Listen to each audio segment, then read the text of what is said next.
Good evening. Thank you all for being here tonight. I'm Jessica Morgan. I'm the director here at Dia Art Foundation. It's my great pleasure to introduce two extraordinary figures in the field of architecture and landscape design, Sara Zewde and Frida Escobedo.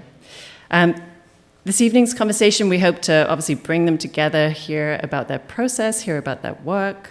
I think it's such an extraordinary moment to celebrate two incredible women working in this field with two major projects here in New York. Hopefully that will feel less of a surprise moment and more of a thing that we grow to expect as a norm into the future. But we're really celebrating your work tonight and hopefully the bright futures that we'll be able to enjoy on into the future. So thank you both. So I'm going to introduce both, and then Frida will take over, followed by Sara, and then they will continue a conversation with Humberto Moro, who is our deputy director here at Dia. So Sara is the founding director and principal of Studio Zodi. She brings the experience of leading many complex design processes across the Americas. Her design approach illuminates the distinct cultural and ecological qualities of place. Sara is the assistant professor of practice at Harvard University's Graduate School of Design, is the recipient of many awards, including the Hebert Award for contribution to the Department of Urban Studies and Planning at MIT, and the Silderberg Memorial Award for Urban Design. Sara was named the 2014 Olmsted Scholar by the Landscape Architecture Foundation. She received a 2016 Artist in Residence at the Rauschenberg Foundation. And in 2018, she was profiled in the National Trust for Historic Preservation's inaugural 40 Under 40. Most recently, she was named a 2020 United States Artists Fellow. Sara, of course, is the landscape designer for our project, and I know I speak for everybody here at Dia to say what an incredible pleasure it's been working with you, Sara, over the last few years, and it's so fun, really, to be able to talk about this project now, which I feel like we've been kind of under wraps for way too long. So happy that you'll be able to share that with everyone, and just many thanks from all of us at Dia, and we're looking forward to moving ahead with this project, which will get underway in the summer. Frida Escobedo. Frida's established her eponymous studio in Mexico City in 2006. The studio's reputation, which was initially built on many remarkable projects in Mexico, also extended into an international vein. Obviously, the incredible project that I had the pleasure of seeing, the Serpentine Pavilion in London in 2018, and has followed with many other incredible commissions, of course, most recently, the announcement that we are all aware of, which is the new modern and contemporary wing for the Metropolitan Museum of Art in New York, which makes her the youngest and, perhaps no surprise to any of us, the first woman to design a building in that institution, not the last. Frida is the recipient of numerous accolades, including the Architectural Review Emerging Architecture Award in 2016 and the Architectural League Emerging Voices in 2017. And in 2019, she was honored as an international fellow at RIBA, the Royal Institute of British Architects. In addition to her practice, Frida has taught at Columbia University's Graduate School of Design, the Architectural Association, in London, and Harvard's Graduate School of Design, and most recently at Yale University.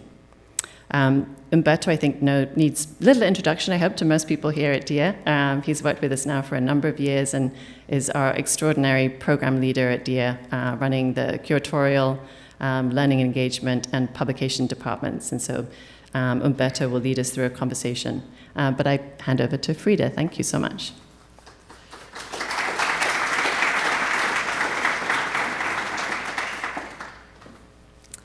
Thank you so much for the beautiful introduction. And I want to say that I'm just the face of a small studio, but some of the team members are right here. So also this is part of the work that we do together. It's nice to see you here.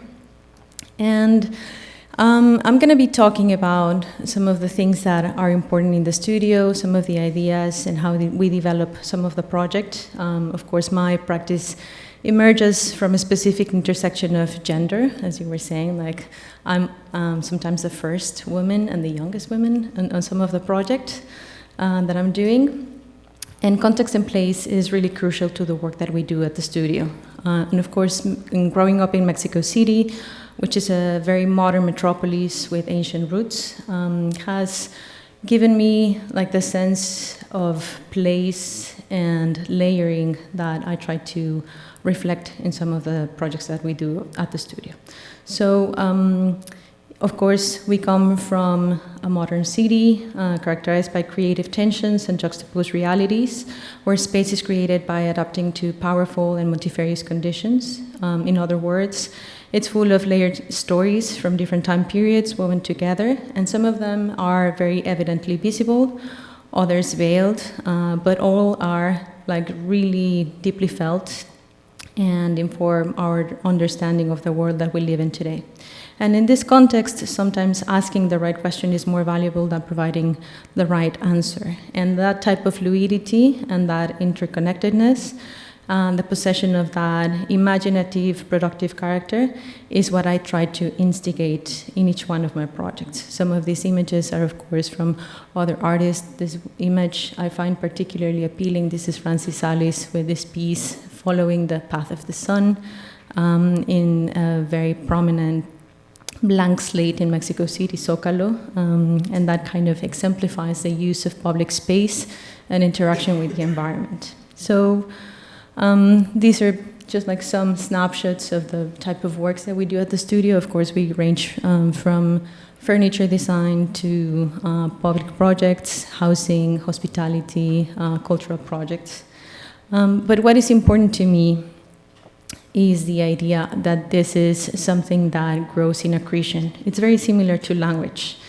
It's something that helped me organize, express, and explain the world around me, like this image that we see from Robert Smithson, that seems to suggest that language grows via the position and erosion, and it gets inhabited and personalized, transferred, and translated over time, just like a geological landform. And while thinking about this particular piece that was developed over the course of 10 years throughout my master's degree and ongoing for many other years, this type of idea came along. So it started with this building, which is like many modernist buildings in Mexico City. It seems to possess nothing in particular, but yet for me it had something very important as I was growing up in Mexico City. It was a kind of excitement found in contemplative ruins. However, it was not a ruin. It was a moment of surprise as a kid, and it had this idea of something that was layering, growing and receding, like a shoreline, almost like telling the story of time, of weather, and inhabitation. And throughout the neutrality of the facade, it was that this building allowed itself to become an index of its own genesis. It seemed to defy the notion that Juliana Bruno posited at some point, and I quote here, "In some way, modernist architecture did not absorb the passing of time." But for me, this building, pressed between the building's glass shell and interior, it enclosed all the record of a spontaneous proliferation and accumulation that the people were presenting in this space. And that visual unfolding suggested that it had a duality, the idea of the mask, the facade, a corrective mirror stage that was self-representing but also absorbing the cultural context which was enveloping it. So some of these examples show how this was decoded in some sort of reading of a space. This was presented later at Bilbao at the Guggenheim Museum.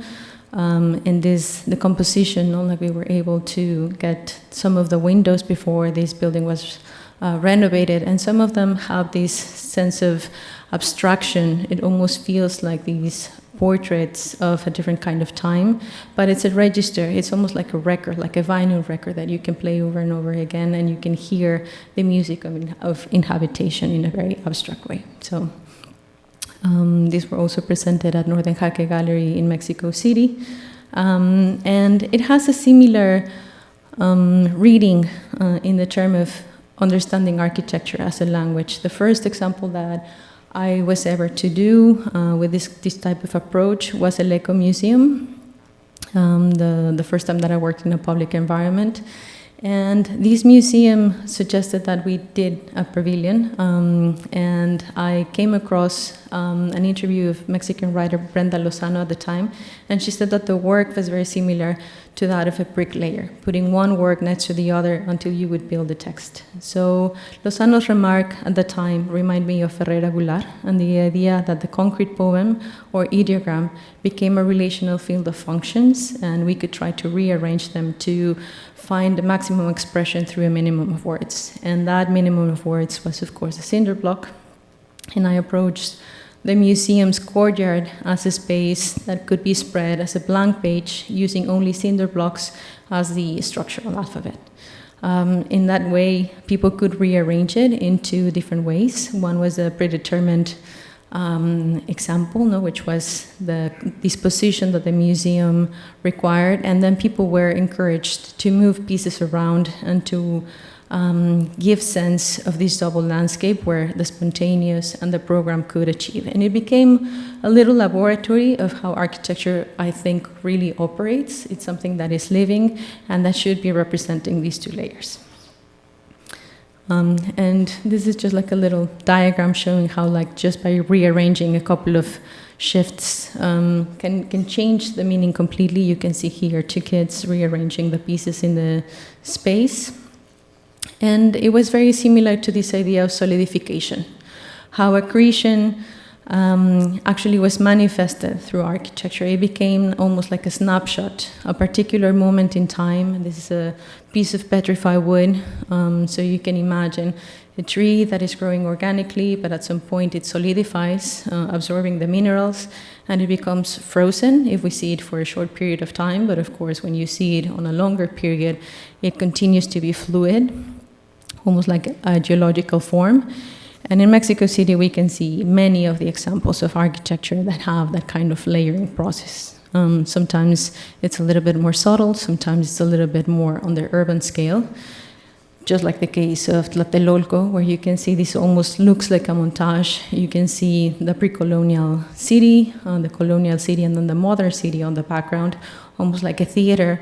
But all of these spaces are coexisting together in a single image that is living, so the past is really present in this layering effect. And that's something that we have inherited from many, many years ago. Of course, you remember that the pyramids were built one on top of the other, the previous layer working as the foundation for the next one, and so forth. And it's very similar to this idea of renewal and the idea of the mask and how it presents a face, but it's also the idea of becoming, of transformation, and of how one can continue to evolve and to change into something else. And that was something that appeared in this project, La Tallera, in 2010. The commission was to do a public building, a museum. There was a house of David Alfaro Siqueiros. It was a building that was done throughout the time, so the idea was to consolidate it with a single veil, a very strict geometrical form. But at the same time, the idea was to create this softness, this porosity, this veil that would allow for some of the layers of the past to start shining through the skin. And as you can see, like, that kind of porosity also helped to articulate some of the interior spaces. And of course, to allow for some other gestures like opening up the arms with these two murals to a public plaza to be the major gesture. So just by achieving this gesture with one single, very easy material, something that was really ubiquitous in Mexico City, such as the celosía or the screen, allowed us to create something that was highly in simplicity, but also very elevated in the terms of the articulation of the space. Two of the premises were to do this with as little money as possible and also to make efficient all of the spaces. So the structure behind the murals had to be completely renovated, and these were the places where the new program were housed. So another interest of mine, of course, is this idea of public engagement. And no matter what project that we do at the studio, we think about how are people going to be using that and how it's really modified in terms of the usage of time and space. And one of the examples that show this the best is the civic stage. This was done for the Lisbon Triennale in 2013. And the idea was to create a civic stage that would engage the audiences as much as the speaker. So the idea was to create this round platform, a 15-meter platform, that would allow for the public program. This was an invitation by Jose Esparza, who was in charge of the public program. And the idea was very simple, to create this circle that would have a faceted bottom, so you could see how the voice of the speaker would actually raise as the audience was waiting on it. Of course, it also worked as a round table and as a scenery, like this idea of the theater, but also like flipping the idea of where the stage and the audience would be. So this was also part of the presentation of Andrés Jaque's play Superpowers of 10, and the idea was to completely flip the idea of where the audience was and what the order of the audience could be. So you could see these people sitting around with a curtain, and actually the stage was the city. So we had the double layer, the balconies, of course, and then we had people sitting here, and as the curtain started to open, you would have to move and shift, and your attention was completely redirected to what was happening on the street. And of course, the audience and the actors were intertwined, so it was really difficult to say where the performance started and where the civic performance ended. And another project that involved public staging was, of course, the Serpentine Pavilion. And to me, this was particularly challenging because, of course, every time that I thought about a solution for presenting a proposal for this pavilion, the team would tell me, like, that has been done. So it was like, let's do this. It's like, no, someone else did it. So we had to go through the scope many times until we found that there was this very interesting thing. It was something that was to be site-specific for a few months, but then was to be sold to an institution or a private collector after the life in the Kensington Gardens. So it kind of broke that rule that we're taught at architecture school, that architecture is site-specific and it should be permanent. And to me, that was a big shift. How can we create an architecture that is anchored, that has a deep meaning, but at the same time represents some abstract ideas and notions about time and space? So we started exploring with these ideas of how we really understand geography, borders, the dimension of time and space, and that had to do, of course, with the Greenwich meridians. So close by to the Serpentine Pavilion is the Greenwich Meridian line, and that's how we started to articulate the Serpentine Pavilion. Something that would contain a specific space that was linked to this idea of the patio, the Mexican gathering point par excellence, but also a place where you could have this meridian line that could be transported in the future, when this was moved, and it would kind of resonate or have an echo wherever it went. So there was this division of time and space. You could see it as an anchor or a compass, almost like a sundial that would guide you. Every day would be different. It had this porous effect with the woven lattice that we created, so it would absorb a little bit of the context, but at the same time, it would create this very strict line that would define the passing of days and almost like connect you to a larger cosmography that would be surrounding you. And of course, the idea of the reflection of the shallow pool and the ceiling created opportunities for people to be reflected quite literally in the space. And of course, the program that accompanied the pavilion was very interesting. It was talking also about geography, the idea of exchange, of borders, of what colonialism is, of geography, of exchange between nations, and it kind of unfolded into a whole different narrative. The idea of time, of course, was also present, and how we establish it in a very abstract way. We think that the 12 hours on our clock is something that has been there forever, but actually it was not so long ago that it was measured in 24 hours. So when we see these kind of shifts, the idea of how we divide our attention, our distribution of activities, and how the world is also divided into different sectors. When we were developing this project, we were always behind London, so we were always late, even though we were early, and that kind of exemplified the kind of dynamic that happens also globally. And of course, it was really difficult, hard to portray it at the end of the project. And what we decided to do was to collect many of the images that people were taking within it, because there was no money shot, as they call it here. It was more about this collection of moments and reflections and little snapshots of what people really started perceiving in the pavilion. And finally, for the Met Museum, I'm not able to talk about it so much right now, but what I can tell you is that there are some ideas that continue to be the guiding force. One of them is how to create connections, how to weave interactions, how we can relate to other geographies, to other time frames, and how we can create connections between different objects. What's the common thread between cultures, geographies, and timelines, and what is the idea of abstraction also? Where does it come from? And what is the architectural canon that is not currently represented in that space, and how we can bring it forward?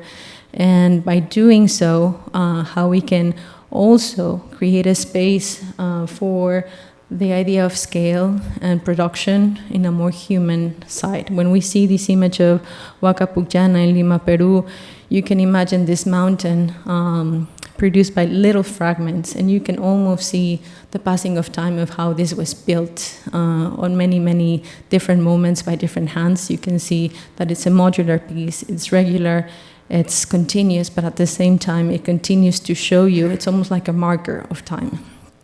And it's very much related to this idea of the layering in Mexico City, where you can see how one layer can coexist with the other.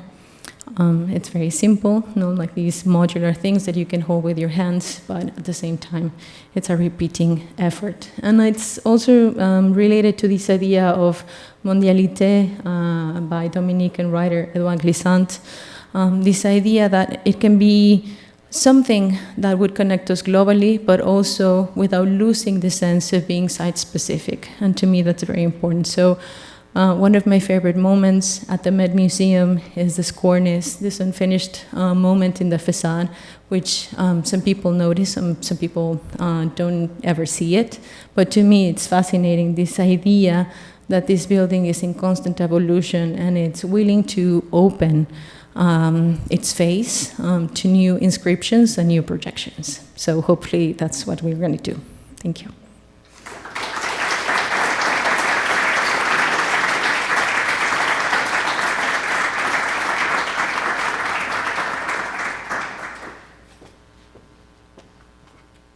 Good evening. Thanks. I just want to start by sharing my appreciation for the invitation for you all spending your time here tonight, and to Frida for engaging in this dialogue.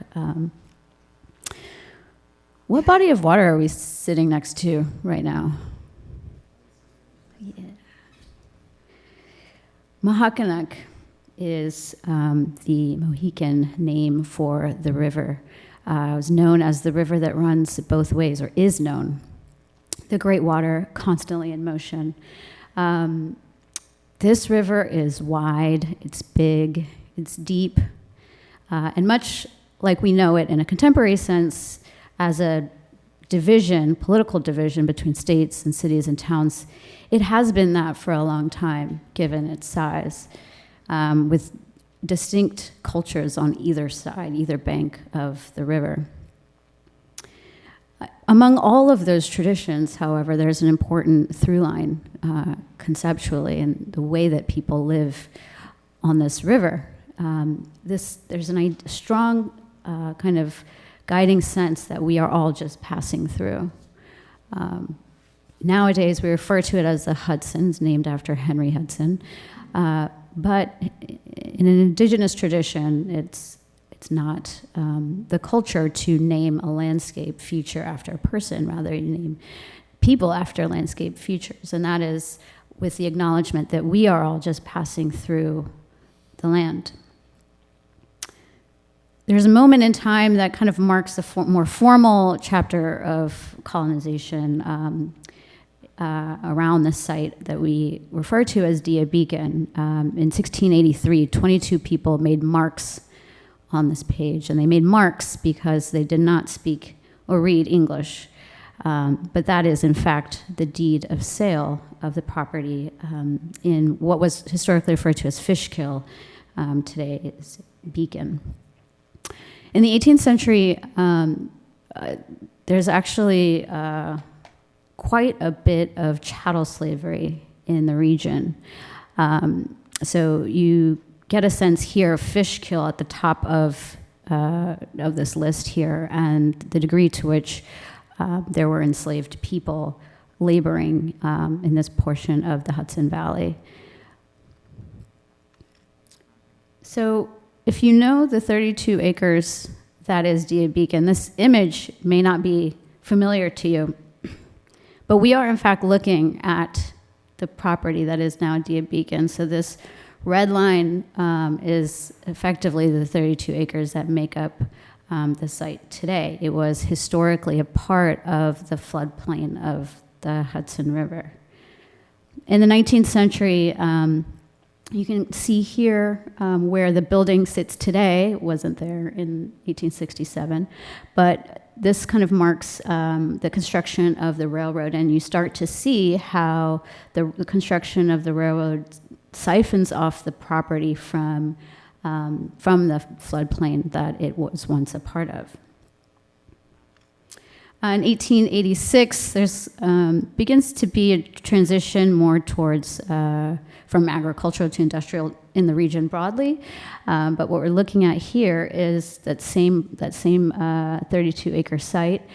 It became a brickyard, and Frida used the terminology of layers and layering, and you can see as we're moving through time, the layers are imprints on the site today that we know.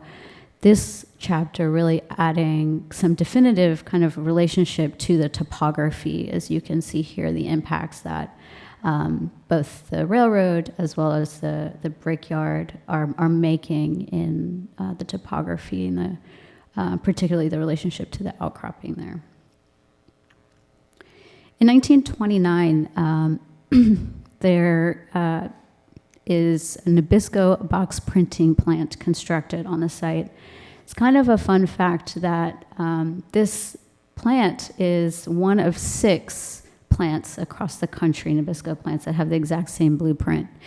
And so this building was designed without reference to its site and to its landscape. And the next time you're there, just you take notice of the fact that its grand entrance, so to speak, is actually facing away from the river, facing the outcropping. So if it feels like you're walking into the side or to the back of the building, you kind of are, at least historically. And this orientation was cited really to take advantage of ambient light that was important to evaluating the color when printing the Nabisco boxes themselves. In the mid-20th century, Beacon sees a lot of changes. There's a lot of shifts in labor, so a lot of manufacturing is moving south. With the construction of the interstate system, Beacon starts to take on a little bit more of a suburban feel. And the impacts of that kind of suburbanization on the environment are also tied to a lot of the growth of the environmental movement locally, but also nationally. This kind of coincides with a lot of social change that's burgeoning in the 1960s and 70s. that same social change is kind of undergirds the work of the artists that a new institution at the time in the 1970s, the Dia Art Foundation, begins to engage with. And in its formation, Dia, aspired to be, and I would argue continues to aspire to be, the counter institution. And in the midst of the 60s and 70s, there was, the work of artists that were challenging the museum, gallery, art market world, and engaging with the land. Dia, the word itself, actually means journey. And so a lot of the works, and even the constellation of sites, provoke journey as a part of the work itself. Speaking of counterculture, in the meantime, a labor dispute at the Nabisco printing plant actually renders the plant to shut down entirely, and the site is vacant until the acquisition in 1998. And in those intervening years, the site actually grew to have its own culture of graffiti making and skateboarding culture and street art, very vibrant. And in fact, some of the staff at Dia today have fond memories of that chapter of the site. And in 2002, the late Robert Irwin is working with Dia on the design of a landscape and working with the existing building to work through some ideas about this new site. Much of the way that Robert Irwin was approaching both the landscape and the architecture were engaging with the same kinds of dynamics that the artists that Dia was partnering with were at the time as well. A lot about journey. His thinking and writing about the site was hinged very much on the journey from Chelsea, actually, along the Metro North, along the Hudson River, and arriving to the site as part of the reception of this place. And the planting and movement through the landscape was an essential part of that choreography. The iconic parking lot with the hawthorns, really central to an idea that he was working with that he called conditional architecture. And this idea was really about de-emphasizing hierarchy in the movement through both the landscape and the gallery spaces. And he was working with a system of grids in order to reorient away from hierarchy and try to kind of create an equality of movement. That grid that he was working with was really oriented north to south. So actually, what we're looking at here is from left to right, is north to south, moving from the Metro North Station through the parking lot and through the gallery spaces. And the grid is kind of oriented to this axis. That north to south movement is about the Hudson River for Irwin. It's about moving from New York City to Beacon, and everything moving north to south. That movement basically stops at the Sandbag Gallery. How many of you know this view? Yeah, kind of stops here, at least for people. Many of the staff that we engaged early on in the process had actually never been south of the building. 2012 was also an important moment in terms of clarifying for Dia the vulnerability that the site represents relative to climate change. And I would say, I would add that 2020, on the heels of Hurricane Sandy, also represents another chapter of clarification about tensions, both ecological and political.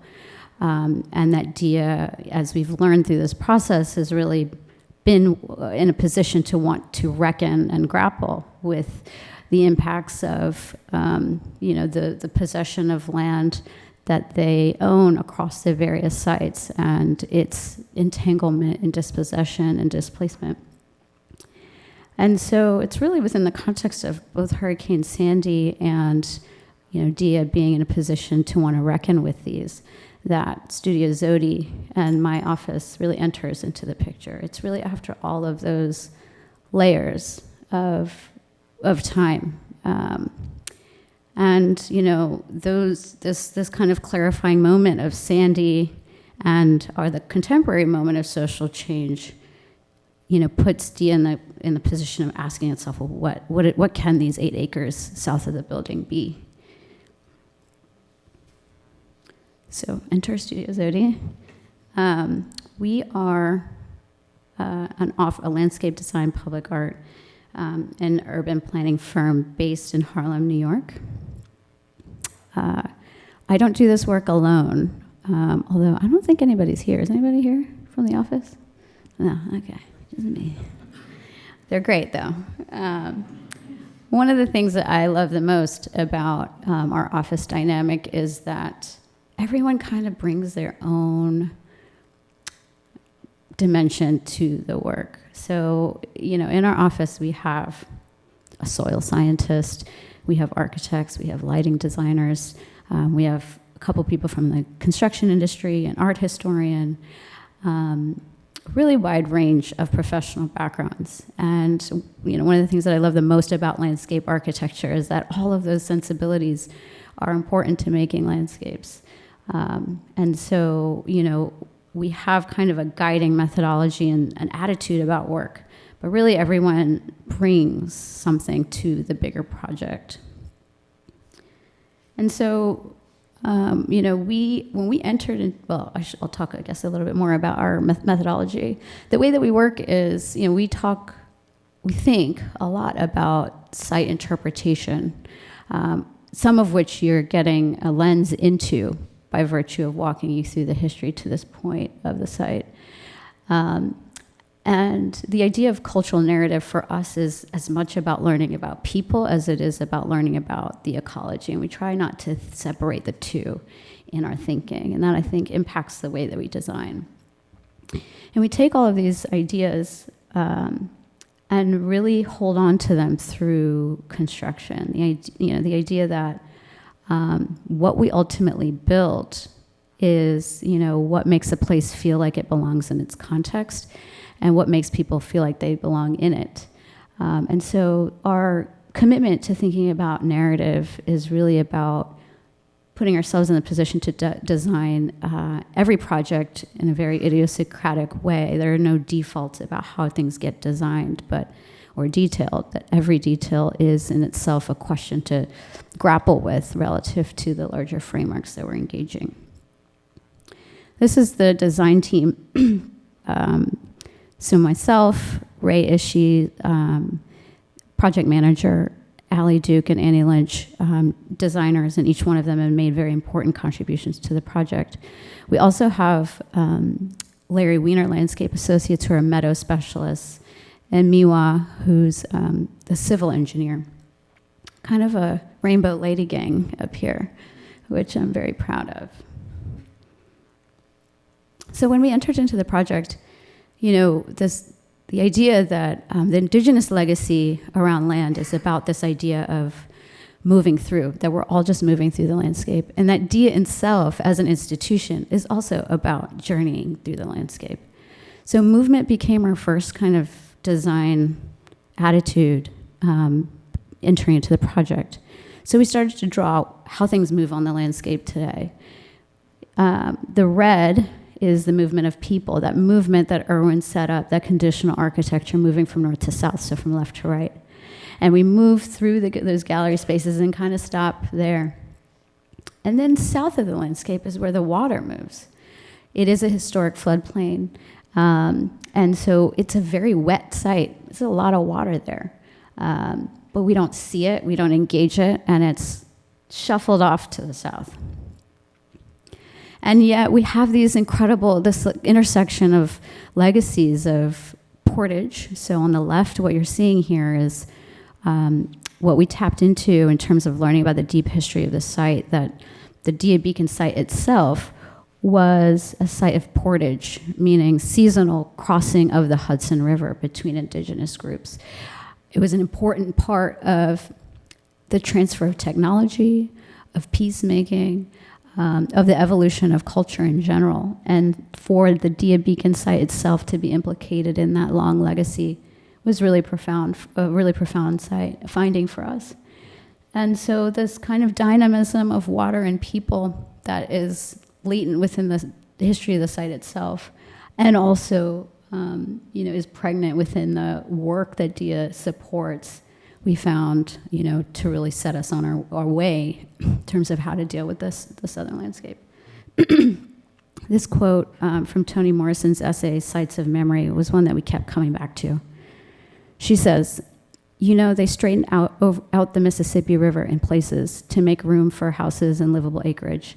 Occasionally, the river floods these places. Floods is the word they use, but in fact, it is not flooding. It is remembering where it used to be. All water has a perfect memory and is forever trying to get back to where it was. And so we have these hints of water on the site. This is an image from the site, but it's hidden. And this is a very kind of Western approach to dealing with water. Water is dynamic, it changes, so it's hard to kind of quantify and count and control. And so we know the water is coming. The water wants to come back. The land wants to remember. And how do we design for that? It's important to say we didn't get directly to the design. The design is a very messy, iterative process, and our desks looked like this for a few months.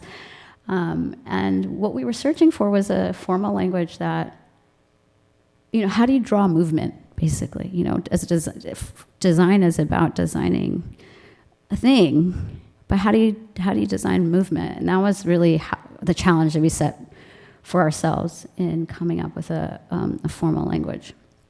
So this was the initial conceptual sketch that became the framework for the design. And what you're seeing here are a series of sculptural landforms that express that portage, the relationship not from north to south that Irwin has set up, that's mostly about an industrial legacy of the railroad, but east to west.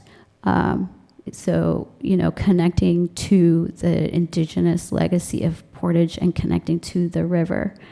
And what we wanted to do was really bring water back into the site in a way that it becomes a material that people engage in. It's indexed and over time, that you come and to look at the water, to engage with the water, to understand the changing presence of water over many years and decades. And at the same moment, protecting the building. So these landforms are also doubling as infrastructure.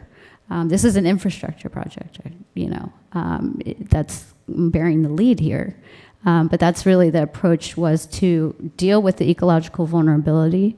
These landforms basically reduce the watershed adjacent to the building and hold the water back, but also make it an element for people to engage in.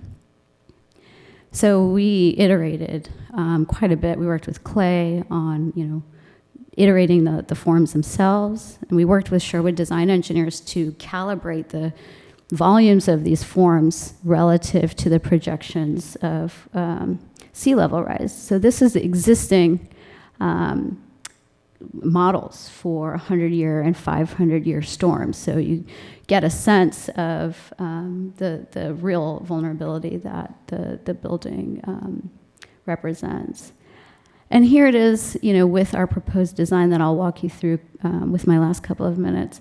And you can see here how those forms are operating in a way that hold the water in and still allow portage or passage or movement across the site. So now, this is that initial drawing that we made of movement of people up to a certain point and water to another. And that our project is really about braiding the movement of both together. Layered onto that landform then is an approach and a spirit about planting. We know that there's this iconic landscape or that Irwin's designed in the north. And, what we're choosing to do is come up with a different approach to planting that engages a more dynamic ecosystem and is still a place that is inviting to people. And that's really about cultivating a different relationship to land, that we're not maintaining an artwork, but we are cultivating a relationship or a kinship with the land. So we started to work with Larry Wiener Associates on a whole matrix of palettes of meadow mixes. Everything from native to ornamental, some perennials, emphasis on seasonality. And that really became our palette to design with. There's over 90 species of meadow planting and a collection of shade and ornamental trees layered into that. Our material palette also was taken directly from the site. We spent a lot of time, this is a great series of sketches by Ali Duke, just taking stock of the materials we found on the site. And every material that we have in the palette is something that's from the site, which is basically we're largely working with stabilized soil and aggregate, really earthen material palette. So I'll close by taking you through a walk, a journey, if you will, and through the proposed landscape. So we're going to start at the Sandback Gallery, and we'll move through the layers of the topography and loop back around to the north to find the Irwin landscape. So here's that view that we all know from the Sandback. And from it now, you see that first portage, that first landform. What was a 4-acre lawn is now reduced to less than an acre, and it's held by these sculptural landforms and the mix of planting on either side. So we're moving into the landscape here, and you get a sense of how seasonality is expressed throughout the year, and giving you a reason to come back every season. Winter, I think, might be my favorite season. I'm very excited about the range of textures and expressions that the palette represents and the interplay between them and the forms, the landforms. So we're moving into the kind of cheek of the first portage. And again, these landforms and the movement really always turning you to orient to the river as opposed to alongside it. So this is coming up on the paths that move you up the portage. All the paths are ADA accessible, so all of the slopes are defined around that level of accessibility. This is what I call the sweet spot. I think on a sunny afternoon, we will all meet here, and underneath there's a salix, there's a weeping willow just behind us. And it'll be the best spot to get the afternoon shade in the summertime and look back at the museum. So this is looking from east to west now, and kind of a different view of that same spot. This is atop the portage. So from here you're getting great prospect to the museum as well as to the south, and you see this approach to the seeding, also working with the same kind of earthen stabilized soil material. Now we've moved past the first portage down below, and you see the exuberance of a more wet meadow mix here. Similarly, this is in a wet meadow. We're looking back at the top of the portage and back to the building. And the sense of register then as, in a 100-year storm or in a 500 or 100-year storm with sea level rise, that this is designed to express water. And now we're looping back along the rail berm, back towards the museum. A new kind of terrace from the Sarah Gallery to look out onto the landscape.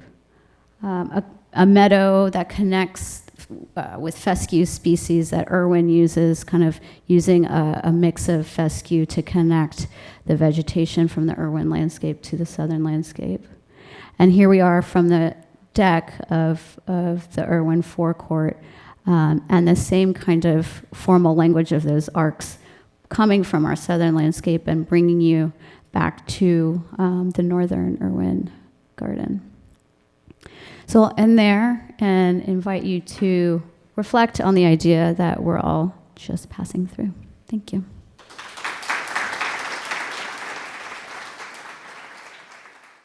Thank you so much to Sara and Frida for this wonderful presentation. We'll have time for a few questions. And first of all, I want to thank Kim Golding and Max Tanon, who have made this event possible.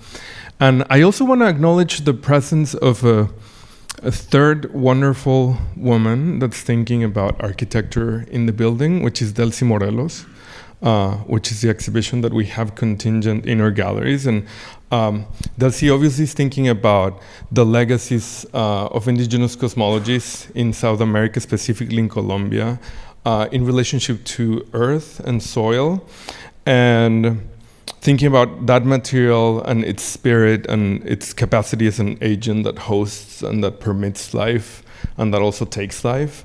As well as bringing to the fore this idea of ancestral forms of constructions like pyramids and mastabas and ziggurats, and creating that resonating echo with whatever was a vehicle to think about what was sacred too. So I think it's important to think about that presence in relationship to what we have seen in your presentations, because there are so many resonances with this idea of layering and time.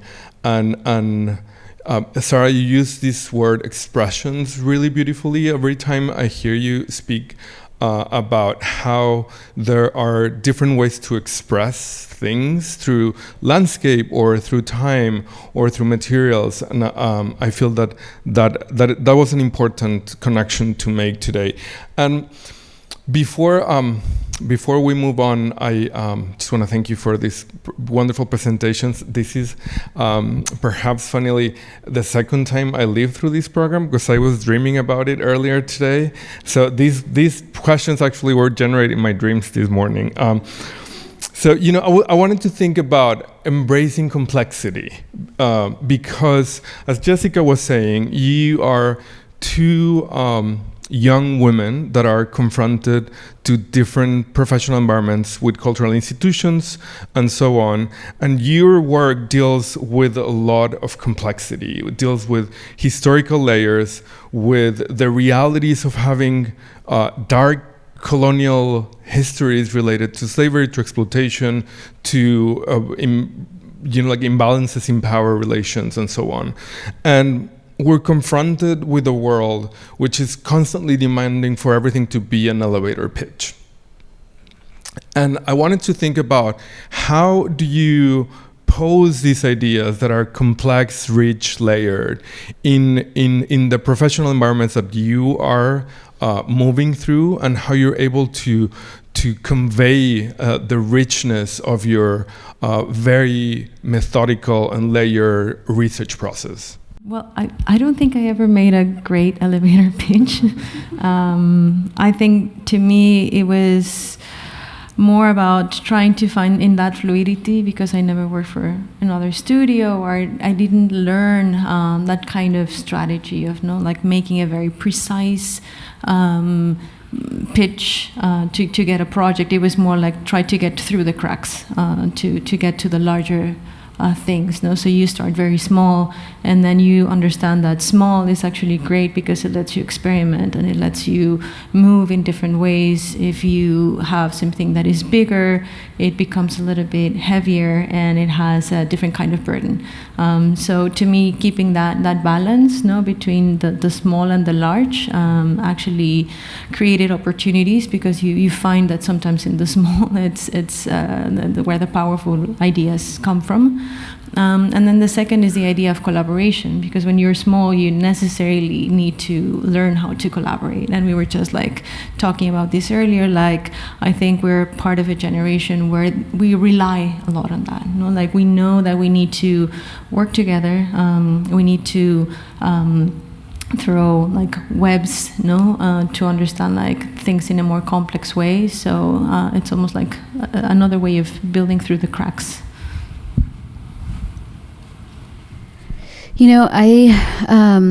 I feel like the challenges that we're facing are complex, and they are requiring design practices and methodologies that are also complex.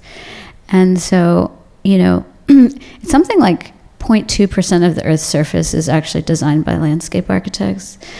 So we're not in a position to save the world or save the Earth. But I think of our little pieces of the Earth as opportunities to catalyze movements and something bigger, and calibrate people to an understanding about the Earth that they live on. And so in that way, I think, collaborating with other designers, but also with, client groups and institutions that understand or are wanting to understand that complexity, because those problems don't really get engaged in meaningful ways with an elevator pitch. And if anyone, enters into those conversations with an elevator pitch, I'm wary, because with that complexity is an understanding that no one has the answer, especially not right away. And so, if anything, we're searching for patterns and for layers that we can find resonance with as people, and that's a long process.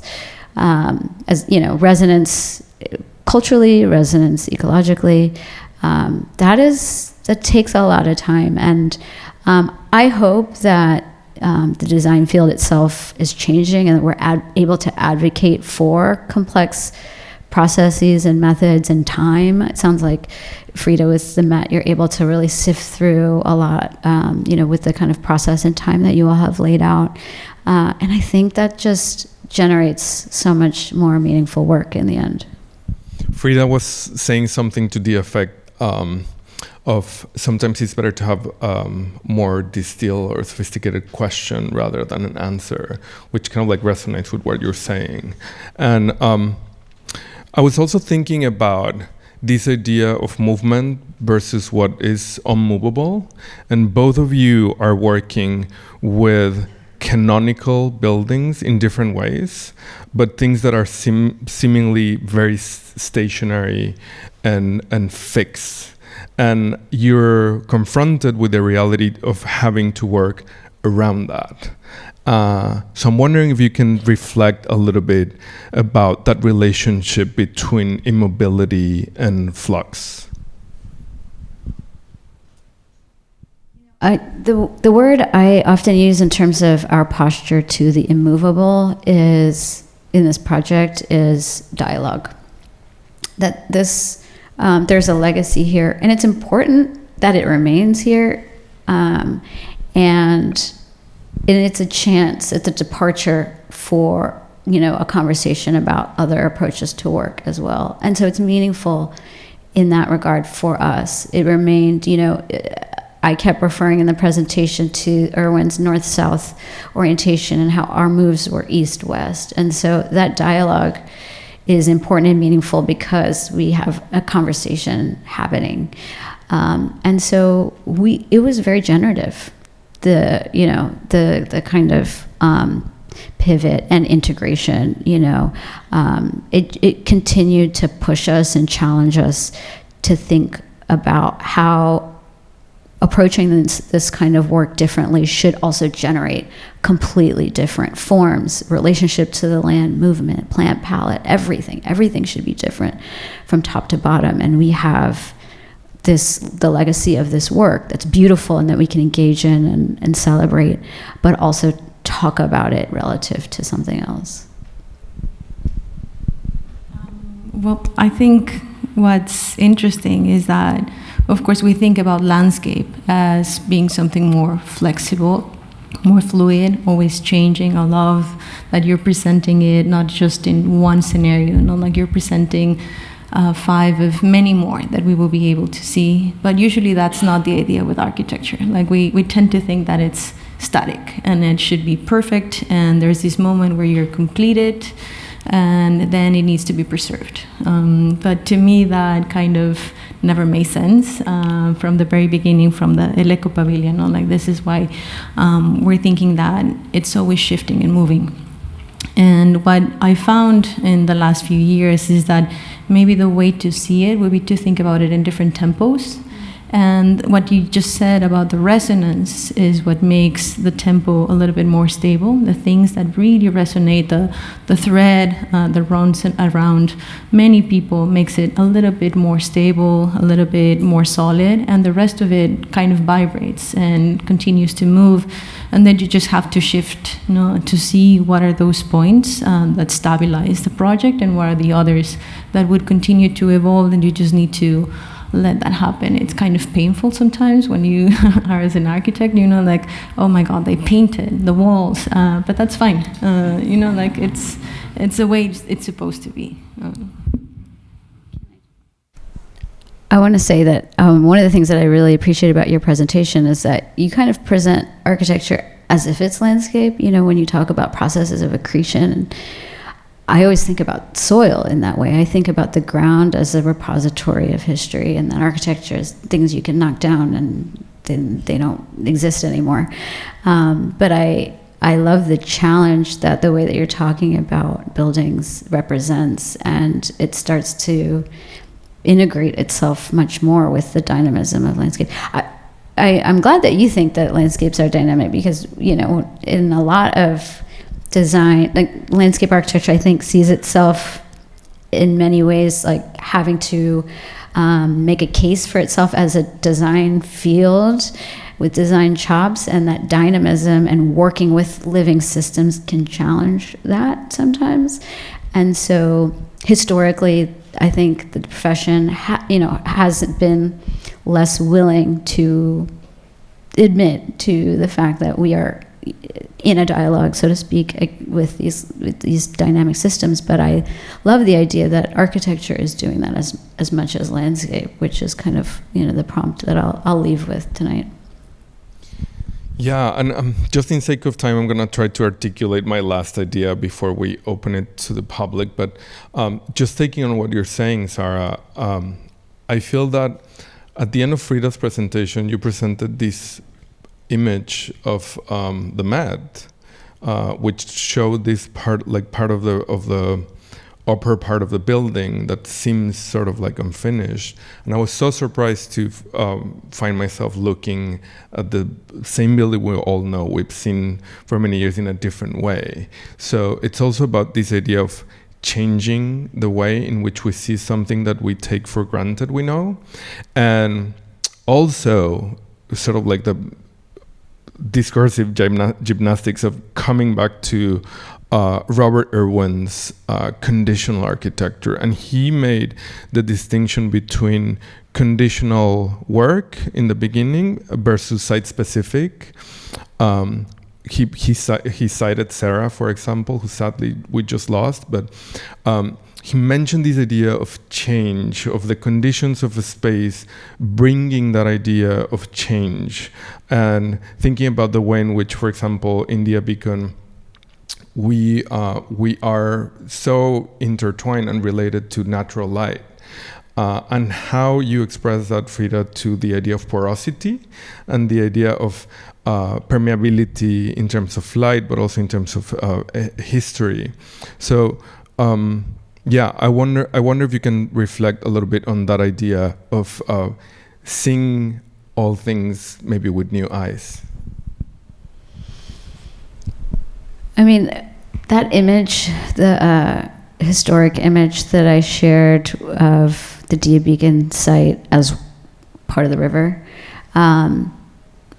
for me, we only found that image relatively recently, and I cognitively knew this. I've seen it in historic maps over the course of this project, but really taking stock of the profound shaping of land that site represents, I think for me is one of the biggest kind of seeing something old and new. And every time I go back to Dia Beacon, I've learned a little bit more, I've researched a little bit more, I've had, more, and I come back and I see this place, and I invite you all to do the same with those layers of, understanding everything that this site has witnessed, and how much those chapters of history are expressions on the land. One of the conversations that we had over the course of this project was with the Lenape Center, who we shared all of our historical research and shared all of this litany of historic maps. And they were like, we don't want to see another map again. And from that point forward, we stopped looking at maps and really started to only look at the ground as a way to understand the history. And it's all there. You actually do not need maps. The railroad's there, the topography is there, there's remnants of all of these chapters of history. And so for me, going to Beacon, as much as it is about, seeing the work, experiencing the museum, experiencing the existing landscape, and all the change that those works prompt us to engage in, there's also a process of taking with me like the layers of history that the place represents, and it opens up, even more ways of experiencing it for me. Well, I remember very well when Josue Palma, who's here, showed me for the first time that image of the facade at the Met, and he said, like, did you know about this detail? And the same as you, I've been seeing at the facade of the Met for many years. To me, the main focus was the stairs, the activity, the action, the shifting landscape. But that little detail escaped my imagination, but that became like the anchoring point, because that was the moment of possibility. And it was similar to the idea of the stairs, because the stairs also represented possibility, like how you use them. It could be a stage, it could be a backdrop for a photograph, it could be a path towards an entrance of the museum.